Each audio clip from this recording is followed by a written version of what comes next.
we both came to a realization that we were doing it all wrong.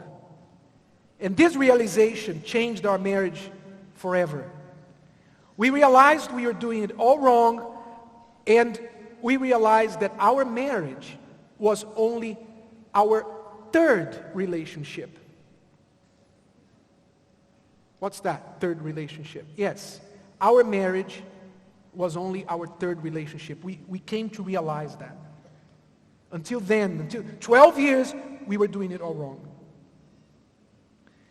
We realized that in order to have a good relationship with each other, we first need to have a good relationship with ourselves first, individually.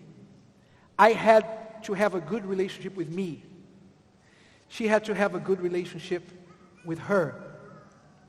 And it was this, what we call the second relationship, that we were neglecting. Because I had no relationship with myself. I thought I was great. I never thought I needed to change. So, in never trying to improve myself, I was a very bad husband. I turned out to be a very bad husband to her. And we were heading towards a divorce if we didn't change that. You had the same realization. Yeah, I had to realize that I needed changing as well. I wasn't that perfect that I thought. And, even sometimes this happens a lot with single people. They look at themselves and they don't see any need to improve. But they're so anxious to find somebody. And this is where the root of the problem is. You marry somebody, but you never had a relationship with yourself. You never liked yourself in the first place. How can you like someone else? How can you be patient with someone else if you're not patient with yourself? Sometimes a person doesn't even forgive herself for things that she did in the past. So it's very hard. If you don't have a relationship with yourself, if you don't know you, if you don't love yourself enough to invest time in, to take good care of, how can you do that to someone else? But people are doing that all the time. That's why a lot of singles get rejected. Because they reject themselves.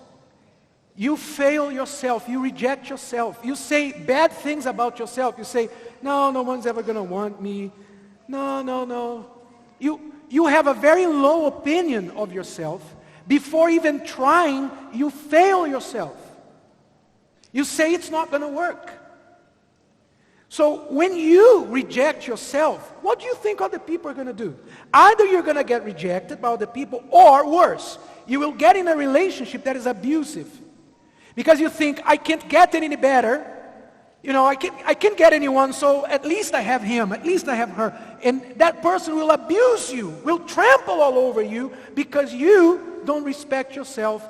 You, in fact, have very strong biases against yourself. You're very prejudiced against yourself. And you need to fix these things in you, whether you're single or married. I had to fix in me my pride, my selfishness. I had to get rid of that idea that I used to say a lot to my wife, this is who I am, that's the way I am. When you met me, I was already like this, I used to tell her. Look how stupid, how ridiculous this is. You get a job, and if you enter a job with this attitude, if you get to your boss the first day, and then you do some crappy work, and your boss says, hey, you got to do better than that, and you say to your boss, hey, I was already like that when you hired me, okay? Don't try to change me now. You're trying to change me. You don't do that. You're not crazy to do that in your work. You're always trying to improve in your job, because if you don't, you lose it.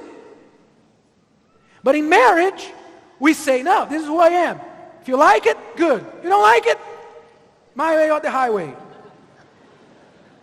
I had to change that about myself. That was me before. So I had to look into myself and say, hey, you're not that great, my friend. There's a lot you need to change. There's a lot you need to improve.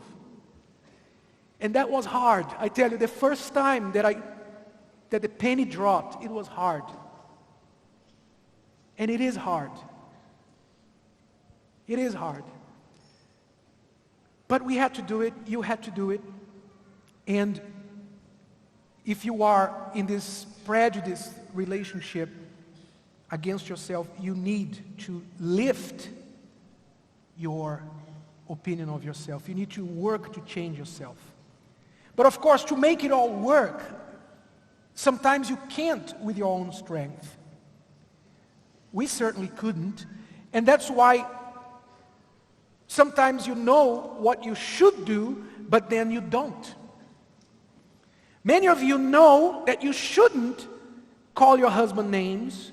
You know you shouldn't treat your wife a certain way, in a bad way, but when it comes to it, you do it. And then you say, oh God, why did I say that? Why did I do that? You do it, even though you know it's wrong. And I knew, for example, it was wrong for me to be angry with her and to be quiet with her when I was mad. I knew it was wrong, but when the moment of anger came, I still couldn't not be quiet. It was hard, because you've been that way since you were born.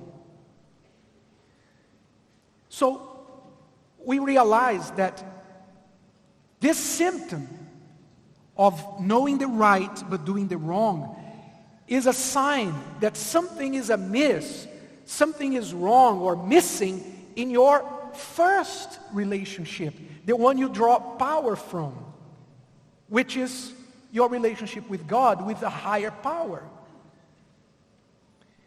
And I know a lot of people don't like to think about that or even hear about that, but hey, bear with me. There's a time when you need someone higher than you, a better role model. We change. How do we change? We change when we have a role model. Who are you going to model after? There are some great role models in this world, but they are all imperfect as well. And by all means, you should have a good role model. I have in her father a good role model. But we all fail. We all have problems. But when you look up to God, you say, okay, first of all, He's the one who created marriage. This whole thing we are talking about here today, it was His idea. He invented marriage. He's got to know how it works. And that's the prayer I made one day, and I said, God, the Bible says that you hate divorce. But if you don't help me, that's what's going to happen in my marriage. So can I get some help here? Because if you hate it, I'd imagine you'd be very keen to help me.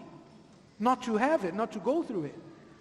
And I asked for help, and that's the part that was missing in our lives, to ask God for help to change ourselves. You know, in fact, this whole 3 relationship idea that I'm giving you is how Jesus summed up the whole Bible. He revealed in 2 words, 2 sentences, He revealed the secret of a happy life, a happy marriage, and everything else. When asked, what are the 2 most important commandments in the Bible, in the law? Someone asked him, and he said, the first one, you must love who? God. You must love God with all your heart, with all your might, all your strength, with everything you've got. You got to love God first, he said. That's the first commandment. And the second is, you must love your neighbor as you love yourself. And he said, if you do these 2 things, you have fulfilled the whole Bible. So we got to pay attention, don't you think? If these 2 words are so powerful. But there you have, in these 2 words, you have these 3 relationships. Because you have to love God. Then you have to love who? You can only love your neighbor as you love. So you have to love yourself first. You have to have a relationship with yourself first. You have to love yourself first. That's the only time when you can truly love your neighbor. Your neighbor means the person close to you, closest to you, who is next to you. No one is closest to you than your wife, or closer to you than your wife or your husband. So first you love God, get that right. Then you love yourself, get that right. Then you will be ready to love the other person. But not before you sort out these two. I was just thinking here, I used to love you more than I love myself. It's true. That's why I only looked at him. That's why he was the sun of my planet. And everything I did was to get his attention, to do for him, to make him better, because I loved him more than I loved myself. When I changed this and I started loving myself first, then things changed. Yeah. I could not occupy that place, right? That position. So, the reason why a lot of people never succeed in their love life is right there in front of you. If you don't succeed in the first two relationships, if you don't invest in these first two relationships, you will stink at the third one. You will fail miserably at the third one. Okay, you can have good moments. I'm sure you'll point out to me people who don't believe in God and they seem to have a good marriage. They still follow. To have a good marriage, they have to follow the laws of God. Right? Even if they don't believe in God, they have to follow. Because, well, Have to be faithful. you have to be faithful. Tell the truth. You got to follow all the principles that make love work. That's why the Bible says God is love. And a lot of people want to do love without God. How? It's like wanting to bake a chocolate cake without chocolate. I'm going to make myself a chocolate cake, but I'm not going to use chocolate. I want to see you do that. So, if you don't succeed, you will never succeed in your third relationship if you stink at the first two. If you stink at the first two, you will stink at all three. Keep that in your heart. And don't take my word for it. Look around you. Look at the statistics. Look at your family. Look at your friends. Look at yourself. So what should you do with this information? To close it up, to conclude what we've been saying here, what should you do with this information? What we are doing here today, we are calling you to love intelligently. Let's love intelligently. You can make a decision from today as you leave here that you will never again love in a stupid way. Letting your heart rule, but letting your mind lead your heart. Let's love intelligently. Let's put our head, our brains in charge of our hearts. Let's re-educate ourselves on the matters of love. We need to. There's a lot of ignorance that's leading people to mistakes. Very intelligent people otherwise. People who succeed, they are very, very successful at work, for business. But in their love life, they are failing miserably. And if they only knew that a lot of the principles they already apply at work, if they applied in their relationship, they would succeed as well. So let's love intelligently. Invest in your relationship education, your marriage education. This event is not a period, a full stop. It's the beginning of a new way of life for you. That's what we hope. We hope that just like us, we began a new marriage 10 years ago.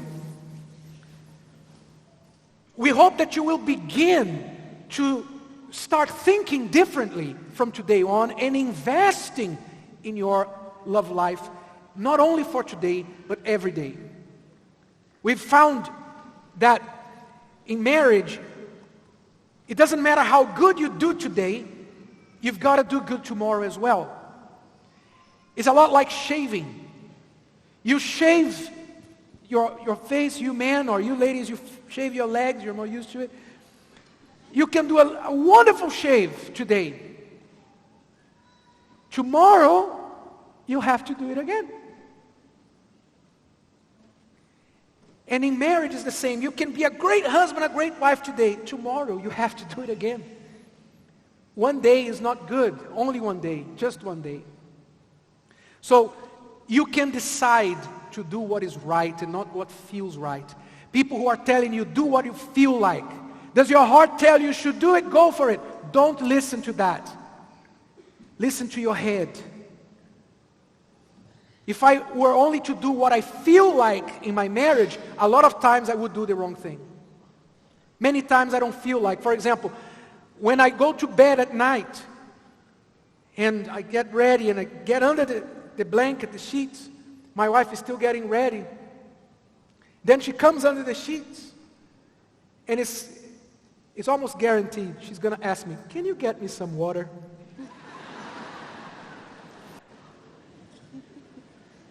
Ask me if I feel like getting up. I don't. I don't feel like getting up. I feel like starting an argument. I feel like saying, why do you always do that? You wait until I get... That's what I feel like. Except that I don't do it. I get up, I go get her the water. And I'll keep doing it. Because I want to sleep very, very close to her. Right?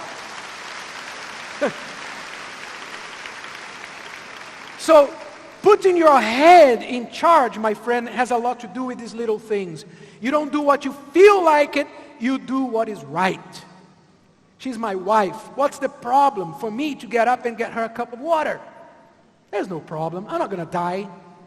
She deserves it. She does so much for me. She cooks for me. She does a lot for me. So the right thing is for me to get up and get her the water. So I go and do it. So putting your head in charge means you do the right thing, especially when you don't feel like doing it. Okay? I had a relationship before I met her. I broke up that relationship against my will because it was the right thing to do. I won't get into it today, there's no time. But I killed a relationship because it wasn't right, even though it felt great. And unless you learn to do what is right, even though you may not feel like it, you will suffer a lot in your love life. So put your brain in charge. Act differently. Decide that you don't have to be a part of the statistics. You don't have to join the statistics. Be different. Act different. If you're a man, decide to take care of your wife. The definition of a husband is one who cares for his wife. So you have to care for your wife. Take care of her. You know, your husband may not kiss like Brad Pitt on a romantic movie, but maybe he's a great father, he's a great carer for you, and you don't appreciate that. Or maybe you men are failing at that. You think that just as long as you put the money and the food on the table, it's enough. You have to care for your wife. You've got to make your wife feel like the only woman in this world for you. She's got to be special. See how they like it? Basically, it boils down to that. If you're a husband, take care of your wife, make her feel special. Have eyes for no other woman. Let her be the one for you. Okay?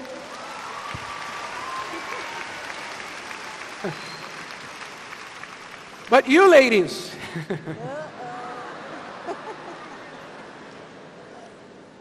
it boils down to this. Men are not very complicated, but don't trample over your man. You know, don't Don't make him feel like this. Don't disrespect him. A man has little, somebody liked it up there. A man is very low maintenance. You know, a married man is usually very low maintenance. You give him hot food. You kiss and touch sometimes, right? He won't ask for a lot more than that. But don't disrespect him. Don't put him down with your words. Some women seem to have a gift, a talent for putting their man down. Okay, last. I'm telling you. And you shoot yourselves in the foot when you do that, because he's your man. He's supposed to take care of you. How are you going to make the person, why would you make the person who has to take care of you feel weak? How smart is that?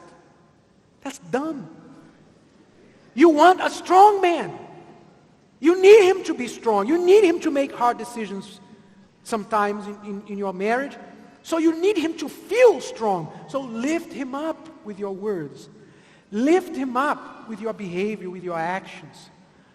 Look at him with respect. Talk about him to other people with respect, especially your children. A lot of children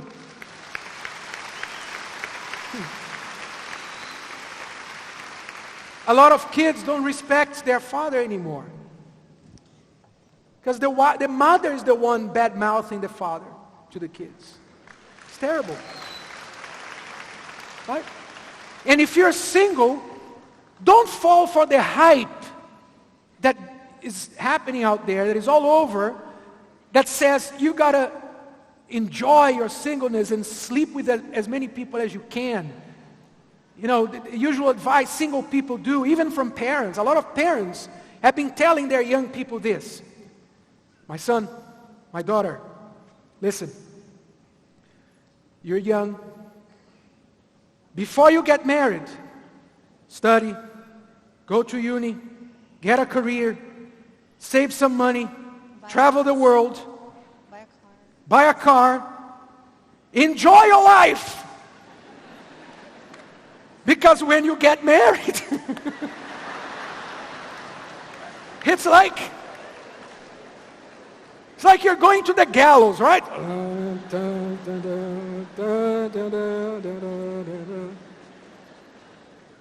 That's what parents have been telling their kids. Enjoy life while you can, and then get married.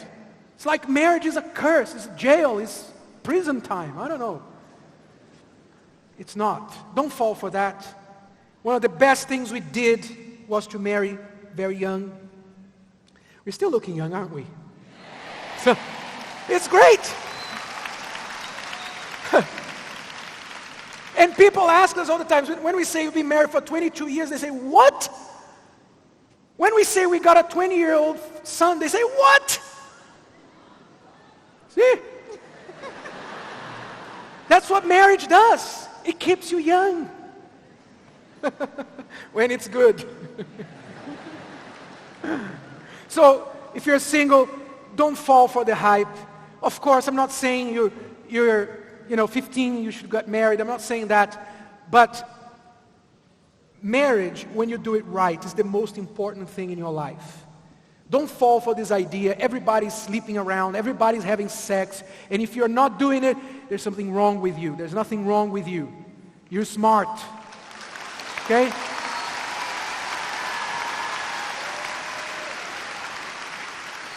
So, act different, be different, and understand to learn to accept imperfections.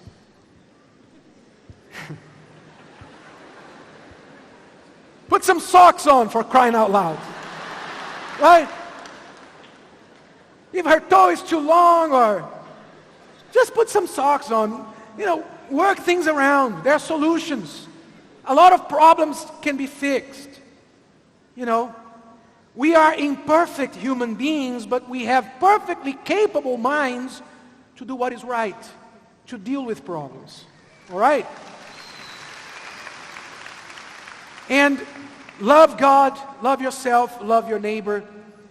Get all your relationships right, all three of them, especially your second and your first, because your third one depends on these first two. I cannot emphasize that enough to you.